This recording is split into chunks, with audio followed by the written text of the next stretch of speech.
of fruits, and that fruit should remain. That whatsoever shall ask of the Father in my name, he shall give it you. நீங்கள் என்னை தெரிந்து கொள்ளவில்லை, நான் உங்களை தெரிந்து கொண்டேன். நீங்கள் என் நாமத்தினாலே பிதாவை கேட்டுக்கொள்வது எதுவோ அதை அவர் உங்களுக்கு கொடுக்கத்தக்கதாக நீங்கள் போய் கனி கொடுக்கும் படிக்கும், உங்கள் கனி நிலைத்திருக்கும் படிக்கும் நான் உங்களை ஏற்படுத்தினேன். మీరు నన్ను ఏర్పరచుకొనలేదు. మీరు నా పేరట తండ్రిని ఏమడుగుదరో అది ఆయన మీకు అనుగ్రహించినట్లు మీరు వెళ్ళి ఫలించుటకును మీ ఫలం నిలిచింటకును నేను మిమ్మల్ని ఏర్పరచుకొని నియమించితిని. Christian life begins with life with Christ, walking with Christ. கிறிஸ்தவ வாழ்க்கையானது கிறிஸ்துவோடு நடக்க முடியாத ஜீவியத்தில் ஆரம்பிக்கிறது. క్రైస్తవ జీవితం అనేది క్రీస్తు ప్రభుతో నడవటంతో ఆరంభమవుతుంది. The call for salvation is for all people. ரட்சிப்பினுடைய அழைப்பானது எல்லா மக்களுக்கும் உண்டு. రక్షణ కొరకైనటువంటి ఆహ్వానము పిలుపు సమస్త జనులకు ఉన్నది. Jesus stands at the cross and calls everyone to give forgiveness. இயேசு கிறிஸ்து சிலுவையில் நின்று எல்லாரையும் ரட்சிப்பு பெற்றுக்கொள்ளும்படியாக அழைக்கிறார். యేసు ప్రభు శిలువలో ఉండి కూడా అందరినీ క్షమించేటటువంటి విషయం చెప్పినాడు. But one type of people come to the cross, for them it's a stumbling block. ஆனால் ஒரு வகையான மக்கள் சிலுவையில் வருகிறார்கள், அது அவருக்கு கடலா இருக்கிறது. కానీ ఒక రకమైనటువంటి మనుషులు వస్తారు, కానీ వారికి శిలువ అభ్యంతర కారణంగా ఉంది. They can't leave their sin, drunkenness, wickedness. அவர்கள் தங்களுடைய பாவத்தை, குடிவெறியோ, துன்மார்க்கத்தை விட முடியாது. వారు తనకు పాపములను త్రాగుడును దుష్టత్వము చెడును విడిచిపెట్టలేదు. So repentance means it's very hard for them. அதனால மன திரும்புதல் காரியம் அவர்களுக்கு மிக கடினமாக இருக்கிறது. కాబట్టి పశ్చాత్తాపం మారు మనసు అంటే వాళ్ళకు చాలా కష్టమైన విషయం. They may be religious people. பின்பு பக்திரிய மக்கள், They may be మత religious. సంబంధమైన విషయం ఉంటారు. அவர்கள் பக்திரிய மக்கள் தேவை. There are other people who come to the Lord Jesus. ஆனால் மற்ற மக்கள் ஆண்டவராகிய இயேசுவில் வருகிறார்கள். మిగిలినటువంటి వారు యేసు ప్రభు దగ్గరికి వస్తారు. They say he is our Savior and Lord. அவர் எங்கள் ரட்சகர் ஆண்டவர் என்று சொல்கிறார்கள். ఆయన మా యొక్క రక్షకుడు, మా ప్రభు అని చెప్తారు. Then they go their own way. அவர்கள் தங்கள் சொந்த வழியில ஆனால் போகிறார்கள். అయితే తర్వాత తమ సొంత మార్గం వెళ్ళిపోతారు. When problem comes, they will come back to the Lord. பிரச்சனை வருகிற போது மீண்டுமாக ஆண்டில் வருவார்கள். ఏమైనా కష్టములు సమస్యలు వచ్చినప్పుడు అప్పుడు ప్రభు దగ్గరికి వస్తారు. Many people like that today. இன்றைக்கு அந்த மாதிரி அநேக மக்கள் இருக்கிறார்கள். అలాంటి వారు చాలా మంది ఉన్నారు. But the truly Christian life or a disciple life is, ஆனால் உண்மையான மெய்யான சீஷத்துவம் உள்ள கிறிஸ்தவ வாழ்க்கை, కానీ నిజమైనటువంటి క్రైస్తవ జీవితం అనేది శిష్యత్వంతో కూడినది. they come to the cross, சிலுவையில் அவர் వారు வருகிறார்கள். శిలువ ఎత్తుకు వస్తారు. put every burden, sin, everything before the cross. தங்களுடைய எல்லா பாரங்களையும் பாவங்களையும் சிலுவையில் வைக்கிறார்கள். ప్రతి పాపమును ప్రతి భారమును శిలువ దగ్గర పెట్టేస్తారు. Take Jesus. இயேசுவை எடுத்துக்கொள்கிறார்கள். అంగీకరిస్తారు. From that time, Jesus is the Savior and Lord. அந்த நேரத்தில் அவர்களுக்கு இயேசு ரட்சகரும் ஆண்டவருமாக மாறுகிறார். ఆ సమయం నుండి వారికి యేసు రక్షకుడుగాను ప్రభుగా మారిపోతాడు. They don't go in their old way. அவர் தங்களுடைய பழைய வழிகளிலே செல்கிறதில்லை. వారు తమ యొక్క పాత మార్గంలో వెళ్ళరు. It's a new way. அது ஒரு புதிய வழி. అది నూతన మార్గం. It's a living way. அது ஜீவனுள்ள வழி. అది జీవము గల మార్గము. That is the start of conversion experience, knowing the Lord. கர்த்தரை அறியும்படியான அந்த காரியம், அந்த ரட்சிப்பினுடைய ஆரம்பம். ప్రభువుని ఎరగటం అనేది అది రక్షణ మారుమనసు అనే కార్యము. I did not know the Lord for 40 years. 40 ஆண்டுகளாக நான் ஆண்டவரை அறியவில்லை. 40 ఏళ్ల వరకు నేను ప్రభువుని ఎరగలేదు. My whole heart was spent upon sports, study, not upon the things of God. என்னுடைய முழு ஜீவமே இந்த படிப்பு பேர்ல, விளையாட்டின் பேர்ல அது அப்படியே செலவழிக்கப்பட்டது, தேவன் பேர்ல இல்லை. నా హృదయం అంతా చదువు మీదను ఆటల మీదను ఉండింది, కానీ దేవుని మీద లేదు. I didn't understand about my heart condition, என்னுடைய இறைநிலைமை குறித்து நான் அறிந்து கொள்ளவில்லை. నా హృదయ స్థితిని నేను గ్రహించలేదు. neither about my own nature. என்னுடைய சொந்த சுபாவத்தை குறித்து నా அறியவில்லை. సొంత స్వభావాన్ని కూడా నేను గ్రహించలేదు. I was not much involved in alcoholism or not, but I used to attend parties. ஏதோ குடிவரையில நான் கலந்து கொள்வேன், ஏதோ பார்ட்டியில கலந்து கொள்வேன். ఏదైనా పార్టీలు వెళ్ళి ఉండేవాడిని, కానీ ఈ సారా త్రాగడం అనేది నాకు లేదు. But you can call me an workaholic. Work. All the என்ன வேலைக்கு அடிமையான சொல்ல, எப்பொழுது பார்த்தா எனக்கு வேலை தான். నాకున్న శోధన ఏంటంటే ఎప్పుడు పని చేయడం. Sunday, night, day. ஞாயிற்றுக்கிழமை சரி, இரவும் சரி, பகலும் சரி. ఆదివారం అయినా సరే, పగలైనా సరే రాత్రి అయినా సరే పని చేయడం. And that took me deep into the world. அது என்னை ஆழமாக உலகத்துக்குள்ளே கொண்டு சென்றது. అది నన్ను లోకంలోనికి లోతుగా తీసుకుని వెళ్ళిపోయింది. At that time, by the grace of God, came the word of God to me.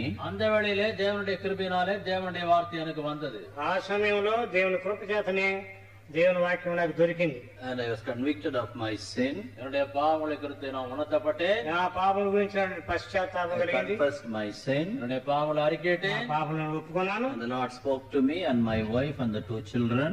ஆண்டவர் என்னோட என்னுடைய மனைவியோட 2 பிள்ளைகளோட பேசினார். ప్రభు నాతోనూ నా భార్యతోనూ నా 2 పిల్లలతో మాట్లాడినాడు. As a restitution, I have to leave my home, which we bought, and went for a hired place. திருப்பி கொடுக்கிற அந்த காரியத்தின் நிமித்தமாக எங்களுடைய வீட்டை விட்டு நாங்கள் வாடகை வீட்டை அமர்த்தி கொண்டோம். అన్యాకాంతం ఇచ్చివేయవలసిన విషయం వచ్చినప్పుడు నేను కట్టుకున్న ఇంటిని కూడా విడిచిపెట్టి వేరే ఇంటికి వెళ్ళిపోయినాను. From that time, the vision was completely different. அந்த வேளையிலிருந்து தரிசனமானது முற்றிலும் மாறுபட்டதா இருந்தது. అప్పటి నుండి నాకు దైవ దృష్టి వేరుగా మారిపోయింది. Before that, I was a consultant. அதற்கு முன்பாக நான் அங்கு ஆலோசனை கொடுக்கிற கன்சல்டன்டா இருந்தேன். అంతకుముందు వైద్యం విషయంలో సలహాలు ఇచ్చేవాడిగా ఉండినాను. Now we started a small clinic. இப்போ சின்ன கிளினிக் ஆரம்பித்தோம். ఒక చిన్న ఆసుపత్రి ప్రారంభించినాము. Fellowship brothers used to come and help. Fellowship సోదరులు வந்து அங்க உதவி మన ఫెలోషిప్ సహోదరులు వచ్చి నాకు సహాయం చేసేవారు. Vixen's mother used to come and help. விட்சனுடைய தாயாரோட வந்து உதவி செய்வார்கள். విష్ణు గారి యొక్క తల్లి గారు వచ్చి సహాయం చేసినారు. So I began meeting the people. Medical work was on a channel to meet the souls. அதனால அந்த மாதிரியாக அந்த மருத்துவ ஊழியமானது ஆத்மாக்களை சந்திக்கும்படியான ஒரு கால்வாயாக மாறிவிட்டது. ఈ రీతిగా ఆత్మలను సంధించి వాళ్ళు కలుసుకుని వాళ్ళ రక్షణ నడిపించడానికి ఈ వైద్య వృత్తి ఒక కాలువగా మారిపోయింది. And the Lord did a great work in me. He took away the love of money from my heart. ஆண்டவருடைய வாழ்க்கையில ஒரு பெரிய காரியம் செய்தார். என்னுடைய இதயத்துக்குள்ளே பணாசையை எடுத்து போட்டார். ప్రభు నా హృదయంలో గొప్ప కార్యం చేసినాడు. అదేమంటే నాలో నుండి డబ్బు మీద ప్రేమ తీసివేసినాడు. To our clinic, political people come. எங்களுடைய ஆஸ்பத்திரிக்கு அரசியல்வாதிகள் வருகிறார்கள். మా ఆసుపత్రిలోనికి రాజకీయ సంబంధమైన వారు వస్తారు. Many people come with different languages. பல மொழிகளுள்ள அநேகர் வருகிறார்கள். అనేక భాషలు మాట్లాడే వారు వస్తారు. We have such a freedom to share with them the word of God. அவர்களோடு தேவனுடைய வார்த்தை பகிர்ந்து கொள்ள எவ்வளவு சுயாதீனம் இருக்கிறது. వారికి దేవుని యొక్క వాక్యం చెప్పడం అనే గొప్ప అధిక్యత స్వేచ్ఛ ప్రభు మాకు ఇచ్చినాడు. Possessed people come. பிசாசு பிடித்த மக்கள் வருகிறார்கள். దయ్యములు పెట్టిన వారు వస్తారు. Dying people come. சாகிற மக்கள் வருகிறார்கள். చనిపోయే వారు వస్తారు. And we have a ministry for such people. அந்த மாதிரி மக்கள் கூட எங்களுக்கு ஒரு ஊழியம் இருக்கிறது. అలాంటి వారు కూడా మేము సేవ చేస్తున్నాం. The Lord did some miracles also. தேவன் சில அற்புதங்களை செய்தார். ప్రభు గొప్ప అద్భుతాలు చేసినాడు. We have a small book table there. அங்க ஒரு சின்ன புஸ்தக மேஜை இருக்கிறது. అక్కడ చిన్న పుస్తక బల్ల ఉంటుంది. And the Lord is blessing the work. அங்கு ప్రభు ఆయన జీవిస్తున్నాడు. தேவனுடைய ஆசீர்வாதம் வருகிறார். Now in this chapter, 15th chapter of John, we have the secret of blessing. இங்க யோவான் 15 அந்த ஆசீர்வாதத்தின் ரகசியத்தை பார்க்கிறோம். ఇక్కడ యోహాను సువార్త 15వ అధ్యాయంలో ఆశీర్వాదం యొక్క రహస్యం కనబడుతుంది. Once we know the Lord, நாம் கர்த்தரை ஒருமுறை அறிந்த பிறகு ఒకసారి మనం ప్రభువుని ఎరిగిన తర్వాత we love the Lord. நாம் அவர் நேசிக்கிறோம். మన ప్రభువుని ప్రేమిస్తాం. This loving the Lord leads us to abide in the Lord. இந்த ஆண்டவரை நேசிக்கிற காரியமானது அவர் நிலைத்திருக்கும்படியாக நம்மை செய்கிறது. ప్రభువుని ప్రేమించే కార్యం అనేది ఆయన నిలిచి ఉండేటట్టుగా చేస్తుంది. This abiding in the Lord gives us the blessing of cleansing. இந்த ஆண்டவர் நிலைத்திருக்கும்படியான காரியமானது நமக்குள்ளே சுத்திகரிப்பு கொடுக்கிறது. ప్రభువుని నిలిచిన చేత మన యొక్క హృదయానికి శుద్ధీకరణ జరుగుతుంది. It becomes the vital part of our life.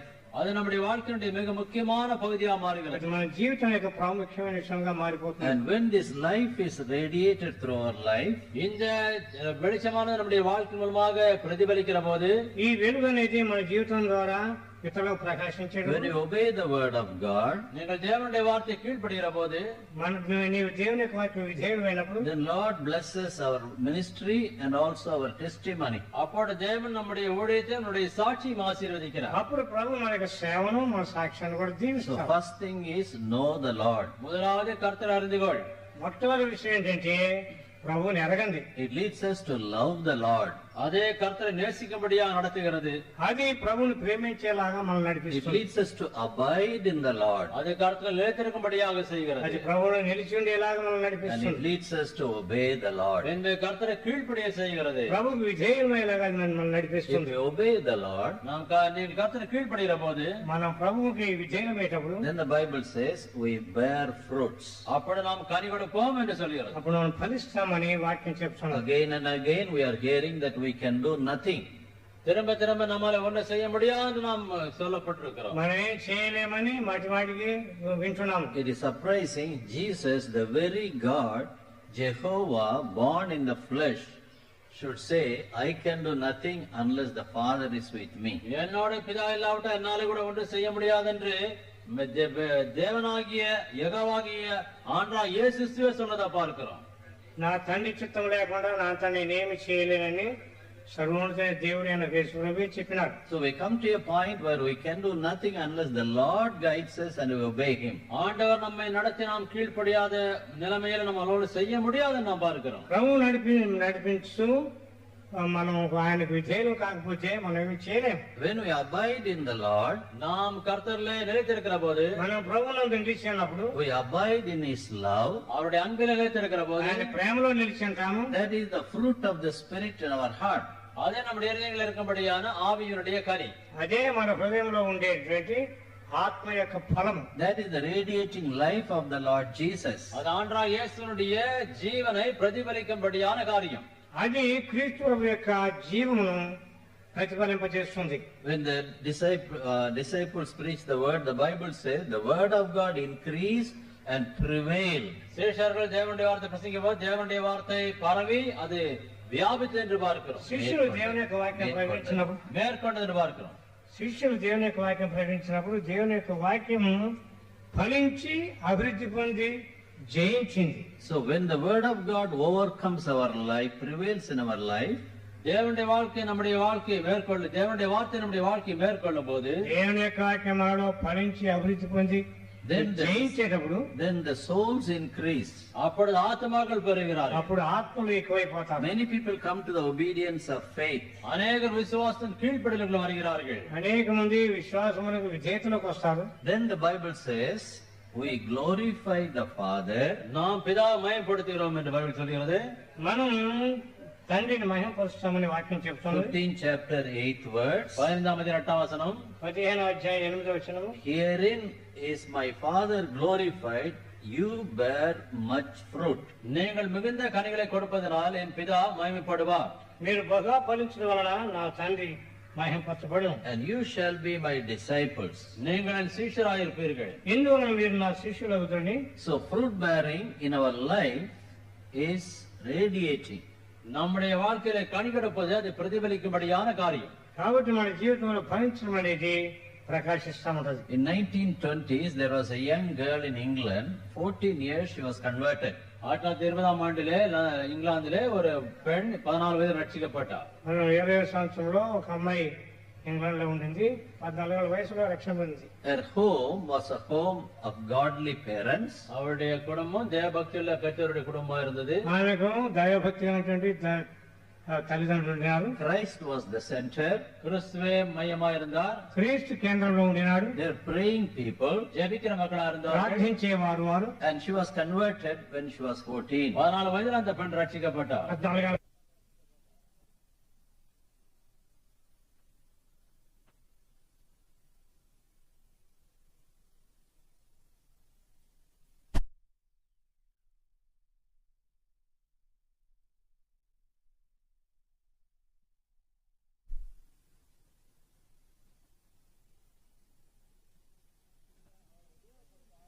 அவளை உபயோகப்படுத்த ஆரம்பித்தார். ఆ సమయం నుండి ప్రభువు ఆమెను వాడుకోవడం ప్రారంభించినాడు. She has never sung any song. எந்த ஒரு பாட்டையும் அந்த பெண் பாடவில்லை. ఆమె ఎన్నడూ ఒక పాట పాడలేదు. She never preached any sermon. எந்த ஒரு பிரசங்கம் பிரசங்கிக்கவில்லை. ఏ ప్రసంగం ప్రసంగించలేదు. But wherever she went, they could feel the presence of God. அவள் எங்கு சென்றாலும் அங்குள்ள மக்கள் தேவனுடைய பிரசன்னத்தை உணர முடிந்தது. కానీ ఆమె ఎక్కడ వెళ్ళినప్పటికీ దేవుని యొక్క సన్నిధిని ప్రజలు చూసినారు. She was so full of the word of God. தேவனுடைய வார்த்தையினால் எவ்வளோ நிரம்பி இருந்தார். ఆమె దేవుని యొక్క వాక్యంతో ఎంత నిండిపోయిందంటే The Spirit of God guided her. தேவனுடைய ஆவி அவளை நடத்தினார். దేవుని ఆత్మ ఆమె నడిపించినాడు. And many people used to come and meet her. அநேக மக்கள் வந்து அந்த பெண்ணை சந்திப்பார்கள். అనేక మంది వచ్చి ఆమెను కలుసుకునేవాళ్ళు. In her college, she was a blessing. அவளுடைய கல்லூரியில அவள் ஆசீர்வாதமா இருந்தார். కళాశాలలో ఆమె దీవెనకరంగా ఉన్నది. She never preached, எந்த பிரசங்கம் அவள் செய்யவில்லை. ఆమె ఎన్నడూ ఏం ప్రసంగించలేదు. but she had a personal testimony. ஆனா அவளுக்கு ஒரு தனிப்பட்ட சாட்சி இருந்தது. కానీ తనకు వ్యక్తిగతమైన సాక్ష్యం Her ఉంది. fragrant life was a blessing to many people. அவளுடைய ஜீவமானது அநேகருக்கு ஆசீர்வாதமா ఆమె இருந்தது. జీవితం అనేక మందికి ఆశీర్వాదకరంగా She మారింది. didn't live long. ரொம்ப அதிக நாட்கள் அவள் ஜீவிக்கவில்லை. ఆమె ఎక్కువ కాలం జీవించలేదు. 22nd year, the Lord's call came to her. 22ஆம் ஆண்டிலே கர்த்தருடைய அழைப்பு அவளுக்கு வந்தது. 22 సంవత్సరాల వయసుకే ప్రభువు ఆమెను పిలిచినాడు. But her life was a great blessing. ஆனா அவளுடைய வாழ்க்கை எவ்வளவு பெரிய ஆசீர்வாதமா இருந்தது. కానీ ఆమె జీవితం చాలా దీవెనకరంగా She మారింది. spent a lot of time in prayer. ஜெபத்துல எவ்வளவு நேரம் செலவழித்தால். ఆమె ప్రార్థన ఎంతో సమయం గడిపేది. She will meet anybody on the road. தெருவிலே எந்த ஒரு ஆளை சந்தித்தாலும் వీధిలో ఎవరినైనా ఆమె కలుసుకునేది. They were influenced and touched. அவர்கள் தொடப்பட்டு அவர்களுக்கு கவரப்பட்டு தொடப்பட்டார்கள். ఆత్మలో ఆమె చేత ఆకర్షించబడి ప్రభు చేత So ముట్టబడేవారు. God has got a ministry for all of us. நாம் எல்லாருக்கும் தேவன் ஊழியத்தை வைத்திருக்கிறார். కాబట్టి మనందరికీ ప్రభువుకు చాలా గొప్ప సేవ But ఉంది. we should abide in the Lord. ஆனால் நாம் கர்த்தர் நிலைத்திருக்க வேண்டும். ఒకటి ఏంటంటే మన ప్రభువుని నిలిచి ఉండాలి. What is abiding? நிலைத்திருப்பதா என்ன? నిలిచి ఉండటం ఏంటి? We all know the plants. செடிகளை குறித்து நமக்கு எல்லாம் தெரியும். చెట్లు మనందరికి చెట్లు తెలుసు కదా. Bible says, I am the true vine. நானே மெய்யான திராட்சை செடி என்று ஆண்டவர் சொன்னார். నేను నిజమైన ద్రాక్షవల్లని యేసు ప్రభు You are చెప్పాడు. the branches. நீங்கள் கொடிகள். మీరు కొమ్మలు. The people of Israel were called the vine. Israel மக்கள் திராட்சை கொடி என்று அழைக்கப்பட்டார்கள். ఇశ్రాయేలు ప్రజలు ద్రాక్షవల్లి అని పిలువబడ్డారు. But they brought forth fruits unto themselves.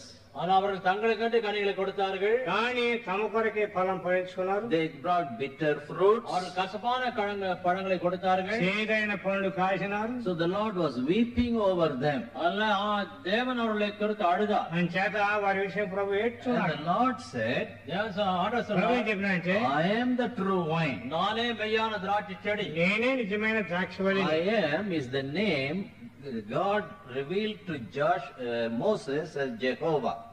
மோசேக்கு தேவன் நான் தேவன் சொல்லி யெகோவா என்று அவர் தன்னை வெளிப்படுத்தின பெயர். మోషేకి దేవుడు దాన్ని బయలుపరుచుకున్నప్పుడు నేను దేవుడైన యెహోవాను అని బయలుపరుచుకున్నాడు. It's a personal intimacy with each people. அது ஒவ்வொரு மக்களோட தனிப்பட்ட முறையிலே ஆழமான தொடர்பை கொண்டிருப்பது. అది ఒక్కొక్కరి విషయంలో దేవునికి ఉన్నటువంటి లోతైనటువంటి ఐక్యత. And when we abide in the Lord, நாம் கர்த்தரில் நிலைத்திருக்கிற போது మనం దేవుని యందు నిలిచినప్పుడు His life flows into us. அவருடைய ஜீவன் நம்முடைய வாழ்க்கையில வடிந்து ఆయన விடுகிறது. జీవం మనల్ని ప్రవహిస్తుంది. We are rooted in Christ. நாம் கிறிஸ்துவிலே அங்கு வேரூன்றப்படுகிறோம். మనం క్రీస్తునందు వేరు పారి ఉంటాము. Rooted in the Word of God. தேவனுடைய வார்த்தையிலே வேரூன்றப்படுகிறோம். నేను వాక్యంలో వేరు పారి ఉంటాము. That is why when we pray and read the Word of God, அல்ல நாம் ஜெபித்து தேவனுடைய வார்த்தையை படிக்கிற போது అంతేగానే మనం ప్రార్థించి దేవుని వాక్యం చదివేటప్పుడు God's burden come to us. தேவனுடைய பாரம் நமக்கு வருகிறது. ప్రభు యొక్క భారం మన మీదకి వస్తుంది. And then God's vision come to us. தேவனுடைய தரிசனம் நமக்கு வருகிறது. దేవుని యొక్క ఆత్మదృష్టి మనకు And వస్తుంది. God guides us in the ministry. தேவன் ஊழியத்தை நம்மை நடத்துகிறார். సేవలో ప్రభు మనం నడిపిస్తుంటారు. But if pride comes in, ஆனா உள்ளே பெருமை வருகிற போது, కానీ మనలోని గర్వం వస్తే, love of money comes in, பணாசை வருகிற போது, ధనాపేక్ష వచ్చినట్లయితే, impurity comes in, அசுத்தம் வருகிற போது, అభివృద్ధి వచ్చినప్పుడు these are the great dangers of the medical profession. இவையெல்லாம் மருத்துவ துறையில் இருக்கும்படியான பெரிய ஆபத்துகள். వైద్య వృత్తిలో ఇవి చాలా అపాయకరమైన విషయాలు. Pride. பெருமை. గర్వము. Oh, I have done this. ஓ நான் இதை செய்தேன். నేనే చేశాను. Love of money பணாசை, ధనాపేక్ష, and impurities. அசுத்தங்கள். అభివృద్ధి. Because we move freely with other people. ஏற்கனவே மற்ற மக்களோடு தாராளமாக பழகுகிறோம். ఎంచేదంటే మీ ఇతరులతో స్వేచ్ఛగా తిరుగుతాం. But when the word of God comes into our heart, ஆனா தேவனுடைய வார்த்தை நம்ம இருத்துக்குள்ள కానీ దేవుని வருகிறது. యొక్క వాక్యం మనలోకి వచ్చినప్పుడు our burden is the burden for souls. நம்முடைய பாரம் ஆத்மாவுக்கு பாரமாக మన இருக்கிறது. భారము ఆత్మ రక్షణ కొరకు So ఉంటుంది. this is the secret God told those disciples. அந்த சீஷர்களுக்கு இந்த ரகசியங்களை ஆண்டவர் சொன்னார். కాబట్టి ఈ రహస్యమును ప్రభు తనకు శిష్యులకు చెప్పినాడు. Know me. என்னை அறிந்து கொள்ளுங்கள். నన్ను ఎరిగొనండి. If you know me, you love me. என்னை அறிந்து கொண்டால் அப்படி நேசிப்பீர்கள். మీరు నన్ను ఎరిగిన వారైతే నన్ను If ప్రేమిస్తారు. you love me, you abide in என்னை me. நேசித்தால் நிலைத்திருப்பீர்கள். మీరు నన్ను ప్రేమించినట్లయితే నా యందు నిలిచి ఉంటారు. If you love a person, நீ ஒரு ஆளை நேசிக்கிற போது మీరు ఒక వ్యక్తిని ప్రేమించినప్పుడు we'll do anything for them. அவருக்காக எதையுமே செய்வோம். ఆ వ్యక్తి వరకు ఏమైనా చేస్తాం. And that is the blessing. அதான் அந்த ஆசீர்வாதம். అదే దీవెన. And the Lord says, ஆண்டவர் சொல்கிறார், ఏమని చెప్తున్నట్టే if you abide in me and love me, நீ என்னை நிலைத்திருந்த நீ அன்பு கூர்ந்தால், నేను ఆయన నిలిచి నన్ను ప్రేమించినట్లయితే, if you obey me, எனக்கு கீழ்ப்படிந்தால், నేను లోబడినట్లయితే I am going to choose you.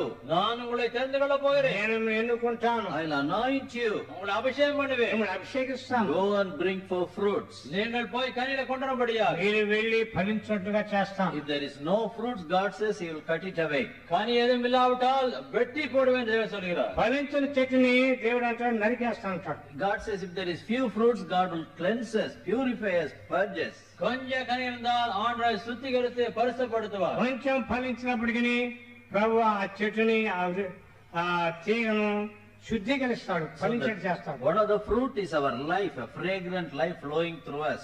கனிகள்ல ஒன்று நம்முடைய வாழ்க்கையிலிருந்து நற்கந்தம் வெளிவரும்படியான காரியம். మన యొక్క జీవితంలో ఒక ఫలం ఏంటంటే మన జీవితంలో ఫలము ప్రవహించడం. We may enter into a house. ஒரு வீட்டுக்கு நாம் பிரவேசிக்கலாம். ఒక ఇంటికి మనం వెళ్ళొచ్చు. We may sit there only for a few seconds. அங்க சில நிமிஷம் வினாடிகள் மாத்திரம் அங்க இருக்கலாம். అక్కడ కొద్ది నిమిషాలు మనం కూర్చోవచ్చు, ఉండవచ్చు. We leave the place. அந்த இடத்தை விட்டு வெளியே வந்துருவோம். ఆ స్థలం నుంచి వెళ్ళిపోతాము. But what influence we leave in that place, that is important. ஆனால் அந்த வீட்டுக்குள்ள இருந்து வெளியே வரதுக்குள்ளாக எந்த விதமான ஒரு செல்வாக்கை நாம் உண்டாக்கி வருகிறோம். కానీ ఆ స్థలం నుంచి వెళ్ళిపోయేటప్పుడు మనం ఎలాంటి ప్రభావాన్ని విడిచిపెడతాం. We may talk to those people inside. அந்த மக்களோட வீட்டுக்குள்ளே பேசிக் கொண்டிருக்கலாம். ఇంట్లో ఉన్న వారితో మీరు మాట్లాడచ్చు. Your influence, our presence was such electric. நம்முடைய பிரசன்னம், நம்முடைய அந்த செல்வாக்கம் ஒரு மின்சாரம் போல இருக்கிறது. మన యొక్క సన్నిధి, మన యొక్క ప్రభావం చాలా బలమైనది. But if we have talked unnecessary things, ஆனால் அவசியமா அவற்ற காரியங்களை பேசி இருந்தால், కానీ అనవసరమైన మాటలు మీరు మాట్లాడితే what influence we leave there? நாம் அங்க என்ன செல்வாக்கு விட்டு செல்கிறோம். ఎలాంటి ప్రభావం విడిచిపెట్టిపోతాం. They won't accept our testimony. நம்முடைய சாட்சியம் அவர்கள் ஏற்றுக்கொள்ள మన மாட்டார்கள். సాక్ష్యాన్ని వారు అంగీకరించరు. Neither we should accept our testimony.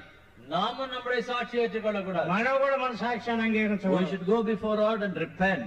நாம் தேவனுடைய சமூகத்துல போய் மனம் திரும்ப வேண்டும். మన ప్రభు సన్నిధికి వెళ్ళి Because పశ్చాత్తాపడాలి. wherever we go, Jesus carries us. நாம் எங்க போனாலும் இயேசு நம்மை சுமந்து செல்கிறார்.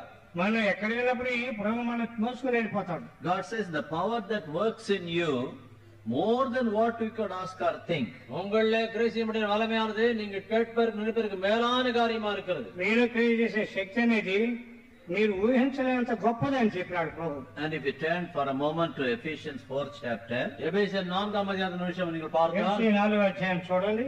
11 and 12, 11 12 వచనங்கள். 12 13 వచనములు. the Lord says we have to bring forth fruits in our heart, the Holy Spirit's fruits. பரிசுத்தாவினுடைய கனிகள் நம்முடைய இதயத்தில் கொண்டு வந்து மாற்ற சொல்கிறார். పరిశుద్ధాత్మ యొక్క ఫలం ఫలించాలని ప్రభు చెప్తున్నాడు. And the fruits of righteousness, loving one another and giving, imparting Christ to them. நீதியினுடைய கனி ஒரு நேசிக்கும்படியான காரியம், கிறிஸ்துவை மற்றவர்களுக்கு கொடுக்கும்படியான காரியம். నీతియుక్తమైన ఫలము ఒక మనం ప్రభువుని అందించడము. And God says I have chosen you. நான் உங்களை தெரிந்து கொண்டேன் ஆண்டவர் சொல்கிறார். నేను ఎన్నుకున్నాను ప్రభు చెప్తున్నాడు. In here 4th chapter 11th verse, 4 వచనத்திலே 4వ అధ్యాయం 11 వచనం. He gave some apostles, some prophets, some evangelists, some pastors, some teachers. 13 வசனத்திலே அவர் அவரை சிலரை அப்போஸ்தலராகவும் சிலரை தீர்க்கதரிசிகளாகவும் சிலரை சுவிசேஷராகவும் சிலரை மேய்ப்பராகவும் போதகராகவும் ஏற்படுத்தினார். Ephesians 4th chapter 11th verse. తెలుగులో 13వ వచనం. పరిశుద్ధులు సంపూర్ణులకు క్రీస్తు శరీరం క్షేమాభివృద్ధి చెందినట్లును పరిచర్య ధర్మం జరిగినట్లును ఆయన కొందరిని అపోస్తులుగాను, కొందరిని ప్రవక్తలుగాను, కొందరిని సువార్తికులుగాను, కొందరిని కాపరులుగాను, ఉపదేశులుగాను నియమించెను. Almost the same thing is mentioned here. இந்த காரியமே இங்கு சொல்லப்பட்டிருக்கிறது. దాదాపు అదే విషయం ఇక్కడ వ్రాయబడింది. In this chapter we are united with Christ, unity. நாம் கிறிஸ்துவோடு அங்கு ஐக்கியத்தை இணைக்கப்படுகிறோம். మన క్రీస్తు ఐక్యపరచబడి ఉన్నాము. One tree and many branches. ஒரு செடி அநேக கிளைகள். చెట్టు ఒకటే గాని కొమ్మలు అనేకము. And purity. அங்கு தூய்மை, పవిత్రత, love flowing through us. அன்பு நம்மோடு வழிந்தோடபடியான దయ காரியம். మన ద్వారా ప్రవహించడము. But ministry is diverse. Different types of ministry.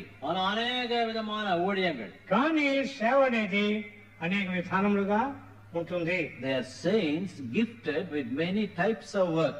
அநேக வேலையினுக்குரிய ஈவுகளும் கொடுக்கப்படுகிறது. పరిశుద్ధుడికి అనేక రకమైనటువంటి సేవ వరముగా ఇవ్వబడుతుంది. And what for it is given? எதற்காக அவை கொடுக்கப்படுகிறது? ఏ కొరకు ఇవ్వబడింది? St. Paul says 3 points. 3 காரியங்களை பரிசுத்த சொல்கிறார். అసలు పౌలు 3 విషయాలు చెప్తున్నాడు. Perfecting us. நம்மை பரிபூர்ணப்படுத்தும்படியாக, మనల్ని పరిపూర్ణం చేయడానికి, And for evangelical work of the ministry. சுவிசேஷ ஊழியத்துக்காக, సువార్త సేవ కొరకు, Edifying of the body of Christ. கிறிஸ்துவனுடைய சரீரம் பக்தி விருத்தி அடையும்படியாக, క్రీస్తు యొక్క శరీరం అనే సంఘము క్షేమాభివృద్ధి పొందడానికి. And then he says, பின்பா சொல்கிறார், తర్వాత ప్రభు ఏమంటాడంటే, we all come in the unity of faith, எல்லாரும் விசுவாசத்திலே ஒருமனப்பட்டவர்களாக மாறும்படி, మీరందరూ విశ్వాస విషయంలో ఏకముగా ఉన్నట్లయితే, knowledge of the Son of God, தேவனுடைய குமாரனை பற்றி அறிவிலே, దేవుని కుమారుడు కూర్చున్నటువంటి జ్ఞానం కలిగి into ఉంటే, a perfect man. பூர்ண புருஷாகும்படியாக, పరిపూర్ణమైనటువంటి మనుషులు. We all should become like Christ. நாம் எல்லாரும் கிறிஸ்துவை போல மாற வேண்டும். మనందరము క్రీస్తు వలె అయిపోవాలి. When the Spirit of God comes, He gives us life of Christ. கிறிஸ்துவனுடைய ஆவி நமக்கு வருகிற போது கிறிஸ்துவனுடைய ஜீவன் நமக்கு கொடுக்கிறார். దేవుని ఆత్మ మనకు ఇచ్చినప్పుడు క్రీస్తు యొక్క జీవము మనకి ఇస్తాడు. He gives us liberty, freedom from sin and Satan. பாவத்திலிருந்து சாத்தான் நமக்கு விடுதலை கொடுக்கிறார். పాపం నుండి సైతాన్ నుండి ఆయన విడుదల ఇస్తాడు. That's not enough. அது போதாது, అంత మాత్రం చాలదు. He makes Christ likeness in our life. நமக்குள்ளே கிறிஸ்து கொத்த சாயலை தருகிறார். మన క్రీస్తు యొక్క సారూప్యం ఇస్తాడు. Christ is growing in our life. நம்முடைய வாழ்க்கையில கிறிஸ்து வளருகிறார். క్రీస్తు మనలో పెరుగుతూ ఉంటాడు. And St. Paul has no words to describe that. அதை விளக்க பரிசுவர் சரியான வார்த்தையாக இருக்கவில்லை. దానిని వర్ణించడానికి పరిశుద్ధ పౌలుకి సరైన మాటలు So దొరకదు. he says, perfect man பூர்ண புருஷன் என்று சொல்கிறார். కాబట్టి పరిపూర్ణమైన మనిషి అంటాడు. and measure of the stature of fullness of Christ. கிறிஸ்துவனுடைய நிறைவான வளர்ச்சியின் அளவுக்கு தக்கதாக சொல்கிறார். క్రీస్తు యొక్క సంపూర్ణ పురుషత్వము అంటాడు. That is God's design for each one of us. அதுவே நம்ம ஊருக்கு தேவன் கொண்டிருக்கிற ஒரு திட்டமா இருக்கிறது. అదే మనందరూ ప్రతి వారి విషయంలో దేవునికి ఉన్నట్టు We సంకల్పం. all should grow in the measure of the stature of fullness of Christ. நாம் எல்லாரும் கிறிஸ்துவின் நிறைவான வளர்ச்சியின் அளவுக்கு தக்கதாக வளர வேண்டும். మనమందరము క్రీస్తు యొక్క సంపూర్ణ పురుషత్వంలోనికి పెరగాలి. When you see Jesus like a mirror, ஒரு இயேசு ஒரு கண்ணாடியில் நாம் பார்க்கும்போது, మనం యేసు ప్రభువుని ఒక అద్దంలో చూస్తే, He wants to reflect His image into our hearts. அவருடைய அந்த சுரூபத்தை நம்முடைய இருதயங்களில் அவர் கொடுக்க விரும்புகிறார். ఆయన తన యొక్క స్వరూపాన్ని మనలోనికి There is ప్రతిబింబించేస్తాడు. no spot in Him, அவரில் எந்த விதமான ஒரு கரையும் இல்லை. ఆయన ఒక మచ్చ లేదు. and He wants to bring us to that place of perfection. அந்த பூர்ணமைக்குள்ளே நம்மை அவர் கொண்டு வர விரும்புகிறார். అలాంటి పరిపూర్ణతలోనికి మనం తీసుకురావడానికి ప్రభు So కోరుతున్నాడు. God wants every one of us to be fruitful in our lives. நாம் ஒவ்வொருவரும் நம்முடைய வாழ்க்கையில கனியுள்ள மக்களா இருக்க வேண்டும் என்று விரும்புகிறார். కాబట్టి మనలో ప్రతి వారమును ప్రభు కొరకు ఫలించే వాళ్ళమని It is కోరుతున్నాడు. wonderful to know that everybody can be used of God. ஒவ்வொருவருமே தேவன் உபயோகப்படுத்தப்பட முடியும் என்று நினைப்பது ஒரு அற்புதமான காரியம். ప్రతి వాడిని ప్రభు వాడుకునగలడు అనేది ఒక ఆశ్చర్యకరమైన సంగతి. There are instances where patients who knew the Lord were blessing to doctors who didn't know the Lord. கர்த்தரை அறிந்த நோயாளிகள் கர்த்தரை அறிந்த டாக்டர்களுக்கே கூட ஆசீர்வாதமா இருந்த அந்த சம்பவங்கள் உண்டு. Patients went for doctor for treatment, but patients had Christ. Doctor did not have Christ. So the patient was a blessing to the doctor. அந்த நோயாளிகள் வியாதிக்கு ஆஸ்பத்திரி சென்றார்கள். அந்த நோயாளிகள் கிறிஸ்து அறிந்தவர்கள். அதனால அங்கிருந்த கிறிஸ்து அறியாத டாக்டர்களுக்கு இவர் கிறிஸ்துவை கொடுக்க முடிந்தது. రోగులైన వారు ఒక డాక్టర్ దగ్గరికి వెళ్ళినప్పుడు క్రీస్తువును కలిగి ఉన్నారు, రక్షణ పొందారు. కాబట్టి రక్షణ లేని డాక్టర్కి ఆశీర్వాదకరంగా ఉంటాడు. There was one man who was sick. ஒரு மனிதன் வியாதியோடு ఒక இருந்தார். ఆయన సబ్బైపోయినాడు. He was a Christian. ஒரு கிறிஸ்தவர். ఆయన క్రైస్తవుడు. He had a cancer tongue. அங்கே நாவிலே புற்றுநோய் இருந்தது. ఆయన నాలుగుకి క్యాన్సర్ వచ్చింది. and he was to be operated. அங்கே அவருக்கு ஆபரேஷன் செய்ய வேண்டும். ఆయనకి ఆపరేషన్ జరగాలి. Christian hospital, கிறிஸ்தவ ஆஸ்பத்திரி. క్రైస్తవ ఆసుపత్రి. but the doctor didn't know the Lord. அந்த டாக்டர் கிறிஸ்துவை தெரியாது. కానీ డాక్టర్ ప్రభువుని అడగడు. Many patients, many nurses didn't know the Lord. அநேக நோயாளிகளுக்கு அந்த நர்சுகளுக்கு கிறிஸ்துவை தெரியவில்லை. So అనేక మంది నర్సులకి రోగులకి క్రీస్తు ప్రభు తెలియదు. so he was put on the operation table. அந்த ஆபரேஷன் மேஜையில் அவர் படுக்க வைத்தார்கள். కాబట్టి ఈయన్ని హాస్పిటల్ ఆపరేషన్ టేబుల్ మీద పడుకోబెట్టారు. He's a very good singer. ஒரு நல்ல பாடகர். వాళ్ళు మంచి పాటగాడు. and the doctor said, we are going to remove your tongue. உங்களுடைய நாவை நாங்கள் அறுக்க போகிறோம் என்று சொன்னார்கள் டாக்டர். నీ నాలుగుని తీసేయబోతామని డాక్టర్ గారు చెప్పారు. You can no more talk. இனிமேல் நீங்க பேசவே முடியாது. ఇక మీద నువ్వు మాట్లాడలేవయ్యా అన్నాడు. Whatever you want to talk, talk now. இப்பொழுதே என்ன பேசணும் இப்படியே பேசி முடியும் டாக்டர் சொன்னார். ఏమైనా మాట్లాడదలుచుకుంటే ఇప్పుడే మాట్లాడు అన్నాడు. He said, அவர் சொன்னார், ఆయన ఏమన్నాడు? I will sing a song. ஒரு பாட்டை பாடுவேன். నేను పాట పాడతానండి అన్నాడు. He sang the song, there is a fountain filled with blood drawn from Emmanuel's vein. Emmanuel ரத்தம் நிறைந்த Sinners ஊற்றுண்டு plunge into the deep and wash their sins away. அந்த அருமையான அந்த இம்மானுவேல் ரத்தம் நிறுத்து என்று சொல்லபடி அந்த பாட்டை பாடினார். ఇమ్మానుయేలు రక్తము ఇంపైన ఓటగానే మంచి పాట పాడాడు. He sang with such a witness in his life.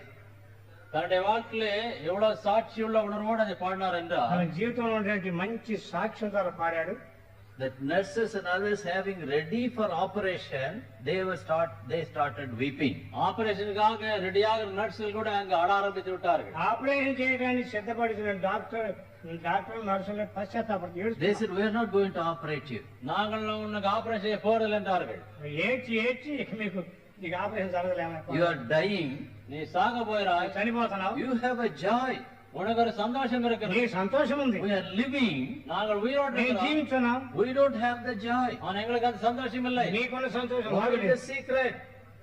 What is the secret? அது ரகசியம் என்ன? నీలో ఉన్న రహస్యమే He sang another song about the Lord Jesus. ஆண்டவர் இயேசுவுக்கு இன்னொரு பாட்டை அவர் பாடினார். బ్రహ్మణ యేసు నుంచి మరో పాట పాడాడు. And they said, அவர் சொன்னார்கள், మరేమన్నారు? till we are changed, we are not going to operate here. நாங்கள் மாறுற வரைக்கும் உனக்கு ஆபரேஷன் செய்ய மாட்டோம் என்றார்கள். మేమందరం మారిపోయేదాకా నీకు ఆపరేషన్ చేయాలి. Revival broke out. உயிர் மீட்சி அங்கு ஆரம்பமானது. ఉద్యమం వచ్చింది అక్కడ. We sing a song, hark the voice of Jesus say. இயேசு சொல்லப்பட சத்தை கேள்வி சொல்லப்பட அந்த பாட்டை நான் பாடுகிறோம். యేసు మాట్లాడే శబ్దం వినండి. Who will go for me? எனக்காக யார் నా போவார்கள்? విషయం ఎవరు వెళ్తారు? You may not be like Paul, நீ பவுலை போல் இல்லாமல் இருக்கலாம், నువ్వు పౌరులా ఉండకపోవచ్చు. but you can lead a little child ஆனா சின்ன குழந்தை நீ வழி நடத்த முடியும். మనకు చిన్న బిడ్డను ప్రభుత్వం into the నడిపిస్తే, Savior's arm. ரட்சகருடைய கரங்களுக்குள்ளாக రక్షణ కౌగిట్లో And నడిపిస్తే, the blessing the child will bring, அந்த குழந்தை கொண்டபடியான ஆசீர்வாதம் ఆ బిడ్డకు ఉండవలసిన ఆశీర్వాదం you cannot understand. நீ விளங்க கொள்ள முடியாது. నీవు గ్రహించలేవు. So dear people, அருமையான மக்களே, ప్రియులారా, God has got a work for each one of us. தேவன் நம்ம ஒவ்வொருவருக்கும் ஒரு வேலையை வைத்திருக்கிறார். మనలో ప్రతి వారికి దేవునికి ఒక పని ఉంది. God said, bring forth fruits. கனியில கொண்டு வரணும் ஆண்டவர் சொல்லுகிறார். ఫలములు ఫలించండి అని ప్రభు అన్నాడు. Know Him. அவரை அறிந்து கொள்ளுங்கள், ప్రభువుని ఎరగండి, Love Him. நேசியுங்கள், ఆయన ప్రేమించండి, Abide in Him. தரித்திருங்கள், ఆయన యందు నిలిచి ఉండండి, Obey Him. கீழ்ப்படியுங்கள். ఆయన విధేయులవ్వండి. God will bring forth fruits in your life and in your conduct. தேவன் உங்களுடைய வாழ்க்கையிலே உங்களுடைய நடத்தையிலே கனிகளை கொண்டு வருவார். ప్రభు నీ జీవితంలో ఫలించి నిన్ను ఆశీర్వాదకరంగా Your చేస్తాడు. fragrance will remain even long after you leave this world. உங்கள் நற்கந்தமானதை நீங்க உலகத்தை விட்டு எவ்வளவு ஆண்டு சென்ற பிறகு எவ்வளவு ஆண்டு கிடைத்தாலும் கூட அது அப்படியே நிலைத்திருக்கும். నీ లోకం విడిచిపెట్టి వెళ్ళిపోయిన చాలా కాలం వరకు నీ యొక్క జ్ఞాపకం ఈ లోకంలో ఉంటుంది. Let us pray. ஜெபம். ప్రార్థించుకుందాం. Loving Father, make ప్రేమగల తండ్రి, like every one of us fruitful fields of harvest. நாங்கள் ஒவ்வொரு ஆண்டே அந்த அறுவடையில கனியுள்ள நல்லா இருக்கும்படியா செய்திடணும். మేమందరం తండ్రి సమృద్ధిగా ఫలించేవారు ఉన్నట్టు దయచేయండి. You have grafted us in you, in the Lord Jesus. உங்களுக்குள்ளாக ஆண்டா இயேசுக்குள்ளாக எங்களை நீர் நாட்டியிருக்கிறீர். నీ యందు అనగా యేసునందు మమ్మలను అంటుకట్టినావు కదా. You poured the Holy Spirit and love into our hearts. எங்கள் இருதயங்களிலே உம்முடைய பரிசுத்தாவி அன்பை ஊற்றியிருக்கிறீர். పరిశుద్ధాత్మ ద్వారా వచ్చే ప్రేమను నేను మాలో కుమ్మరించినారు. Help us to love thee with all our heart. நாங்கள் முழுவதோடு உம்மை நேசிக்கும்படியாக செய்யும். కాబట్టి మా హృదయమంతటితో నేను ప్రేమించే కృప దయచేయండి. What are we that thou should choose us, Lord? நீர் எங்களை தெரிந்து கொள்ள நாங்கள் யார் ஆண்டவரே? తండ్రి మమ్మల్ని ఎన్నుకోవడానికి మేము ఎలాంటి You told Jeremiah, long before you were conceived, I knew you.